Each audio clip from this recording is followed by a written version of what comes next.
नमस्कार दोस्तों, स्वागत है आपका अपने चैनल ज्योति ज्योत में। मैं आशा करती हूँ भगवान श्री कृष्ण की कृपा से आप सभी स्वस्थ होंगे, मंगलमय होंगे। इसी मंगल कामना के साथ आज का वीडियो हम आरंभ करते हैं। आज की वीडियो में हम जानेंगे कि क्या है होला अष्टक, कब से प्रारंभ हो रहा है, इन दिनों में कौन से ऐसे कार्य हैं जो नहीं करने चाहिए, और जितने भी दुष्प्रभाव इस महीने में 8 दिनों में जो होने वाले हैं उन दुष्परिणामों से कैसे बचा जा सकता है, और क्या है इसके पीछे की पौराणिक कथा जिस वजह से हम लोग होला अष्टक के रूल्स को फॉलो करते हैं और यह त्योहार मनाया जाता है। श्रोताओं, शास्त्रों के अनुसार होला अष्टक के 8 दिन अशुभ माने जाते हैं। इसी अवधि में भक्त प्रहलाद को उनके पिता हिरण्यकश्यप ने कई यातनाएं दी थी। भक्तजनों, अब होलिका दहन करने का शुभ मुहूर्त को भी जान लेते हैं, जो कि इस प्रकार है, आप नोट कर सकते हैं। आपको बता दें, हिंदू पंचांग के अनुसार साल 2025 में होला अष्टक 7 मार्च से प्रारंभ होकर 13 मार्च तक चलेगा और होलिका दहन 13 मार्च 2025 दिन गुरुवार को रात्रि 11:26 से लेकर रात्रि 12:30 तक रहेगा। होलिका दहन की कुल अवधि रहेगी 1 घंटा 4 मिनट की और रंग वाली होली खेली जाएगी 14 मार्च दिन शुक्रवार को। भद्रा की पूंछ 6:57 से लेकर 8:14 तक रहेगा। भद्रा का मुख 8:14 से लेकर 10:22 तक रहेगा। पूर्णिमा तिथि प्रारंभ होगी 13 मार्च 2025 सुबह 10:35 पर और पूर्णिमा तिथि समाप्त होगी 14 मार्च 2025 को दोपहर 12:23 पर।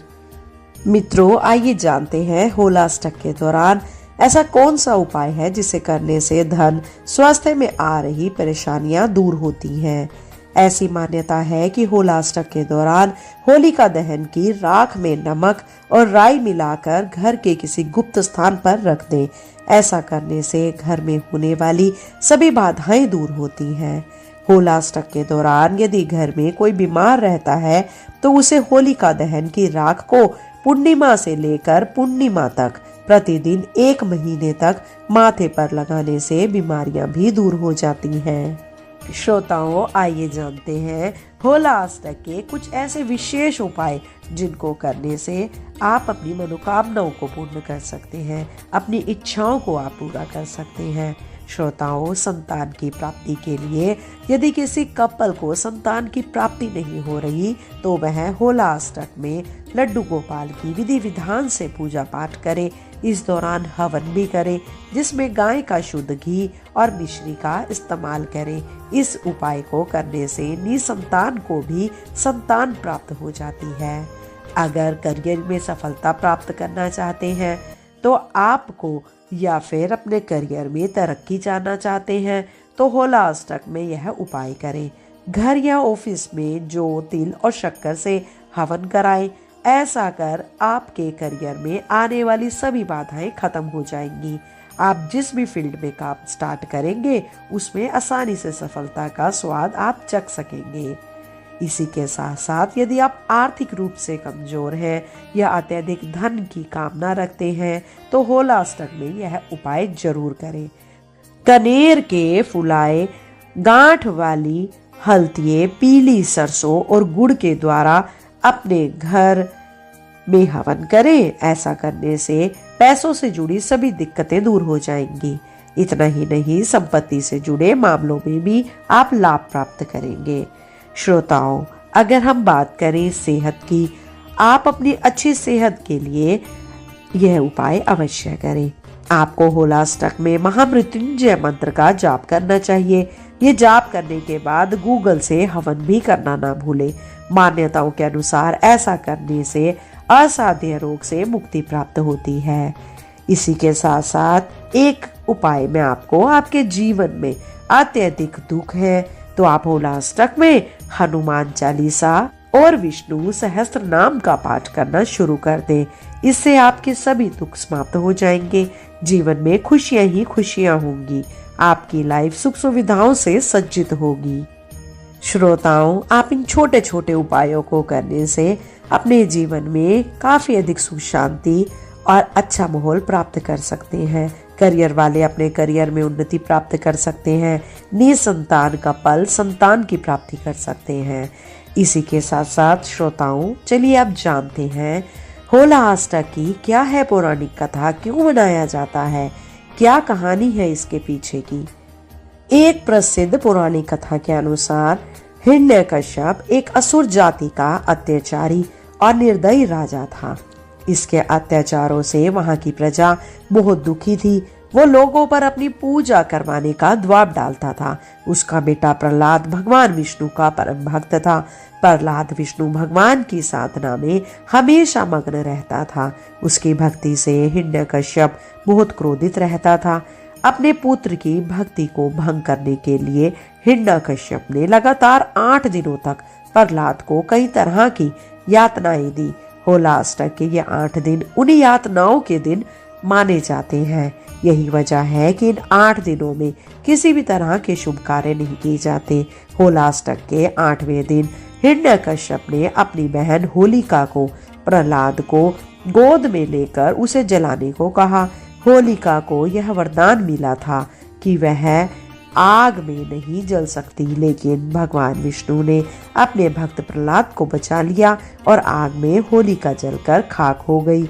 तभी से इस दिन होलिका दहन भी मनाया जाता है। इसी के साथ होला अष्टक की से जुड़ी एक और पौराणिक कथा है, शिव और कामदेव की कथा। इसके अनुसार हिमालय पुत्री पार्वती भोलेनाथ विवाह करना चाहती थी। देवताओं को यह मालूम था कि ब्रह्मा के वरदान के चलते तारकासुर नामक असुर का वध भी शिव का पुत्र ही कर सकता है, परंतु शिव जी अपनी तपस्या में लीन थे।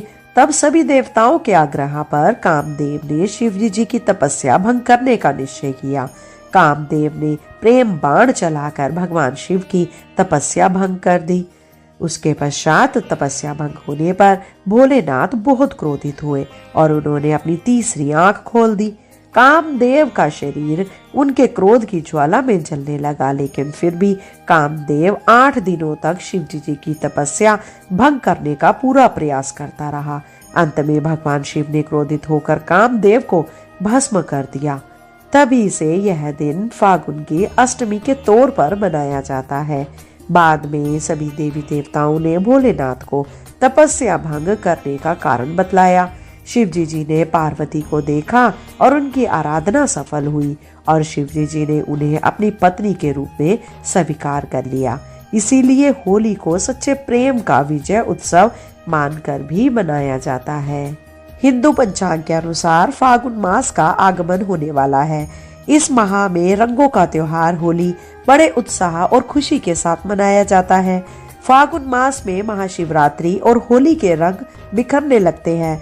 पंचांग के अनुसार इस वर्ष होली का पर्व 14 मार्च 2025 में मनाया जा रहा है। हालांकि इससे 8 दिन पहले होला अष्टक की शुरुआत होती है, जिसमें कुछ कार्यों से बचना चाहिए। आइए जानते हैं होला अष्टक कब से शुरू होगा, होली कब मनाई जाएगी और होला अष्टक के दौरान हमें क्या करना चाहिए और क्या नहीं करना चाहिए।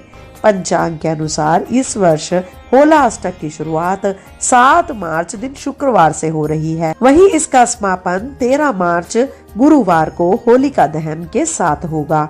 सनातन धार्मिक शास्त्रों के अनुसार होला अष्टक के समय सभी 8 ग्रह अशुभ माने जाते हैं। इस समय ग्रहों की स्थिति शुभ कार्यों के लिए अनुकूल नहीं मानी जाती है। इस दौरान किए गए कार्य केवल बाधाएं उत्पन्न करते हैं। इसीलिए होला अष्टक के दौरान कुछ भी शुभ कार्य करना निषिद्ध माना गया है। अब जानते हैं कि हमें होला अष्टक के दौरान उन 8 दिनों में क्या करना चाहिए।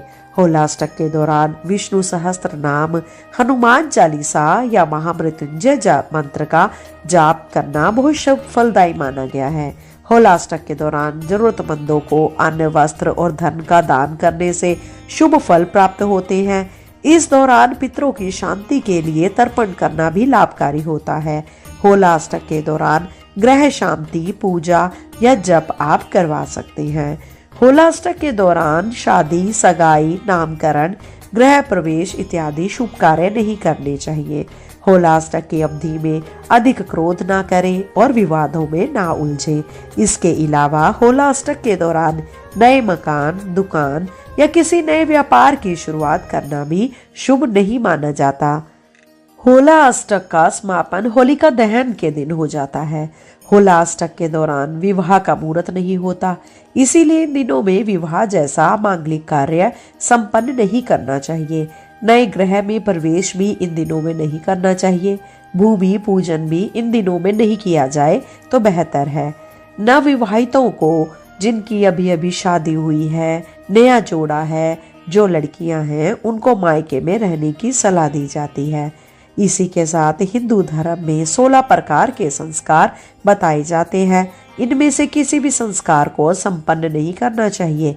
हालांकि दुर्भाग्यवश इन दिनों किसी की मौत होती है तो उसके अयष्टि संस्कार के लिए भी शांति पूजन कराई जाती है। होला अष्टक के समय विशेष रूप से विवाह, वाहन खरीद, नए निर्माण, नए कार्यों को आरंभ नहीं करना चाहिए। ऐसा भी माना गया है कि इन दिनों में किए गए कार्यों से कष्ट, अनेक पीड़ाओं की आकांक्षा रहती है और विवाह आदि संबंध विच्छेद और कलह का शिकार हो जाते हैं और फिर अकाल मृत्यु का खतरा या बीमारी होने की आकांक्षा बढ़ जाती है। इसके साथ ही इस दौरान किसी भी प्रकार का हवन, यज्ञ, कर्म भी इन दिनों में नहीं किए जाते। इसी के साथ साथ श्रोताओं, होला अष्टक के दौरान 8 ग्रह उग्र अवस्था में रहते हैं। अष्टमी तिथि को चंद्रमा, नवमी को सूर्य, दशमी तिथि पर शनि, एकादशी पर शुक्र और द्वादशी पर गुरु, त्रयोदशी तिथि पर बुध, त्रयोदशी पर मंगल और पूर्णिमा तिथि के दिन राहु उग्र स्थिति में रहते हैं। होला अष्टक के दौरान शुभ और मांगलिक कार्य नहीं किए जाते। माना जाता है कि होला अष्टक की अवधि में किए शुभ और मांगलिक कार्यों पर इन ग्रहों का बुरा असर पड़ता है, जिसका असर सभी राशियों के जीवन पर भी पड़ सकता है। इस वजह से जीवन में कई प्रकार की समस्याएं उत्पन्न हो सकती हैं। यही कारण है कि होली से पहले इन 8 दिनों में सभी मांगलिक कार्यों पर रोक लग जाती है। श्रोताओं, धार्मिक मान्यताओं के अनुसार होला अष्टक के दौरान भगवान हनुमान, भगवान विष्णु, भगवान नरसिंह की पूजा करने का भी विधान है। माना जाता है कि पूजा करने से सभी समस्याएं दूर हो जाती हैं। साथ ही होला अष्टक के 8 दिनों में व्यक्ति को निरंतर महामृत्युंजय मंत्र का जाप अवश्य करना चाहिए। इसी के साथ साथ होला अष्टक के दौरान पूजा पाठ का विशेष पुण्य प्राप्त होता है। इस दौरान मौसम में तेजी बदलाव होता है, इसीलिए अनुशासित दिनचर्या को अपनाने की सलाह दी जाती है। होला अष्टक में स्वच्छता और खान पान का उचित ध्यान रखना चाहिए। इस दौरान भगवान विष्णु की पूजा करनी चाहिए। होला अष्टक में भले ही शुभ कार्यों के करने की मनाही है, लेकिन इन दिनों में अपने आराध्य देव की पूजा अर्चना आप लोग कर सकते हैं। व्रत उपवास करने से भी आपको पुण्य फल मिलते हैं। इन दिनों में धर्म कर्म के कार्य, वस्त्र, अनाज व अपनी इच्छा व सामर्थ्य के अनुसार जरूरतमंदों को धन का दान करने से भी आपको लाभ मिल सकता है। आइए श्रोताओं, अब जानते हैं होलिका दहन की पूजा विधि। होलिका दहन से पहले स्नान आदि से निर्वित्र होकर स्वच्छ वस्त्र धारण करना चाहिए। होलिका पूजा के स्थान पर पूर्व और उत्तर की ओर मुख कर बैठ जाएं। इसके पश्चात अपने आसपास गंगा जल या पानी छिड़क कर पवित्र कर ले। इसके बाद गाय के गोबर से होलिका और भक्त प्रहलाद की प्रतिमाएं बनाएं और पूजा की थाली में रोली, कच्चा सूत, चावल, फूल, साबुत हल्दी, पताशे, फल और एक कलश पानी आदि रख लें। इसके बाद भगवान नरसिंह का स्मरण करते हुए प्रतिमाओं पर रोली, मोली, चावल, पताशे और फूल आदि अर्पित करें। इसके बाद पूजा का सभी सामान लेकर होलिका दहन वाले स्थान पर ले जाकर अग्नि जलाने से पहले अपना नाम, पिता का नाम और गोत्र का नाम लेते हुए चावल उठाएं और भगवान श्री गणेश का स्मरण करते हुए होलिका पर अक्षत अर्पण करें। इसके बाद भक्त प्रहलाद का नाम लेकर फूल चढ़ाएं और भगवान नरसिंह का नाम लेते हुए 5 अनाज के दाने चढ़ाएं। इसके बाद दोनों हाथ जोड़कर अक्षत, हल्दी और फूल आदि चढ़ाएं। इसके बाद कच्चा सूत हाथ में लेकर होलिका पर लपेटते हुए परिक्रमा करें और अंत में गुलाल डालकर चांदी या तांबे के कलश से जल चढ़ाएं। इसके बाद होलिका दहन के समय जितने लोग मौजूद होंगे उनको रोली का तिलक लगाएं और होली की हार्दिक शुभकामनाएं दें। श्रोताओं, आज के लिए इस वीडियो में इतना ही। मैं आशा करती हूँ मेरे द्वारा दी गई यह संपूर्ण जानकारी आपके लिए उपयोगी रहेगी। श्रोताओं, अगर आपको ये वीडियो पसंद आई हो तो कृपया करके वीडियो को लाइक करें और अन्य भक्तजनों में भी शुभ मुहूर्त का समय, होलिका दहन की पूजा विधि, ये संपूर्ण कथा आप अन्य भक्तों में भी शेयर करें ताकि सभी के लिए यह वीडियो उपयोगी हो। साथ ही अगर आप चैनल पे नए हैं तो कृपया करके चैनल को सब्सक्राइब अवश्य करें। आज के लिए इतना ही। शीघ्र मिलते हैं नई वीडियो और नई जानकारी के साथ। जब तक के लिए जय श्री कृष्णा, राधे राधे।